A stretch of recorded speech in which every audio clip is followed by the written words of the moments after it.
Algae की life cycle समझते हैं केवल 2 मिनट के अंदर।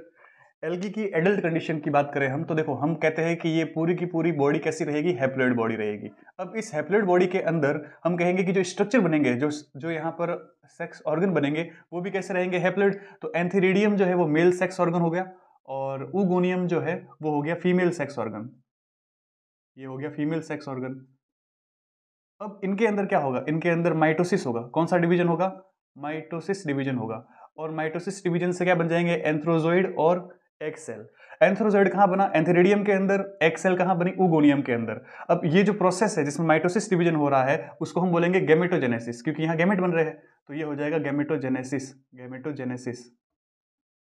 अब ये एंथेरोजोइड ये भी एन है, एक्सेल ये भी एन है, क्योंकि देखो ये एंथेरिडियम और ऊगोनियम जो कि हैप्लॉइड था उन सेक्स ऑर्गन ने ही क्या बना दिया, मेल गैमेट और फीमेल गैमेट। कौन से डिवीजन के थ्रू, माइटोसिस के थ्रू। अब इन दोनों के अंदर क्या हो जाएगा, फ्यूजन। तो हम कहेंगे यहां पर क्या हो जाएगा, फर्टिलाइजेशन।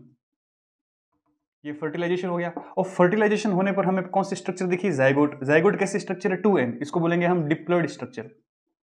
अब ये डिप्लॉइड स्ट्रक्चर जो होती है वो क्या करेगी, अब जाइगोटिक मियोसिस करेगी। कौन सा मियोसिस करेगी, जाइगोटिक मियोसिस करेगी। और जाइगोटिक मियोसिस के थ्रू ये यहां पर क्या बना देगी, स्पोर। ये सारे के सारे स्पोर कैसे होंगे, फिर से हैप्लॉइड।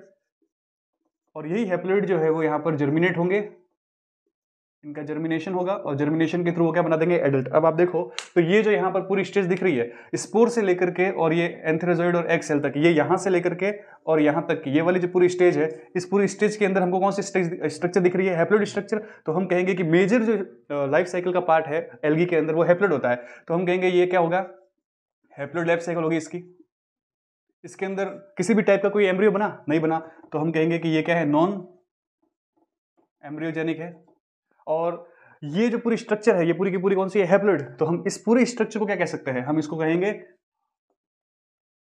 Gametophytic stage. और ये देखो केवल यहां जब फर्टिलाइजेशन हुआ इन दोनों का और जाइगोट बना, और जाइगोट बनने के जस्ट बाद में फटाफट क्या हो गया, मियोसिस। इसका मतलब बहुत ही कम ड्यूरेशन के लिए इसके पास में कौन सी स्टेज आई थी, डिप्लॉइड। इसका मतलब ये वाली कौन सी स्टेज हो जाएगी, स्पोरोफाइटिक। तो हम कहेंगे स्पोरोफाइटिक स्टेज के अंदर तो केवल एक ही बार जाइगोट बना था थोड़े टाइम के लिए और उसके बाद उसने क्या कर दिया, जाइगोटिक मियोसिस। लेकिन मैक्सिमम टाइम पीरियड के लिए उसके पास में क्या है, गैमेटोफाइटिक स्टेज, मतलब केवल एन वाली स्टेज है। इसलिए हैप्लॉइड जो है, एल्गी जो होती है वो हैप्लॉइड कंडीशन के अंदर अपनी पूरी लाइफ साइकिल को कवर करती है। तो ये हो गया आपका लाइफ साइकिल ऑफ एल्गी केवल 2 मिनट के अंदर।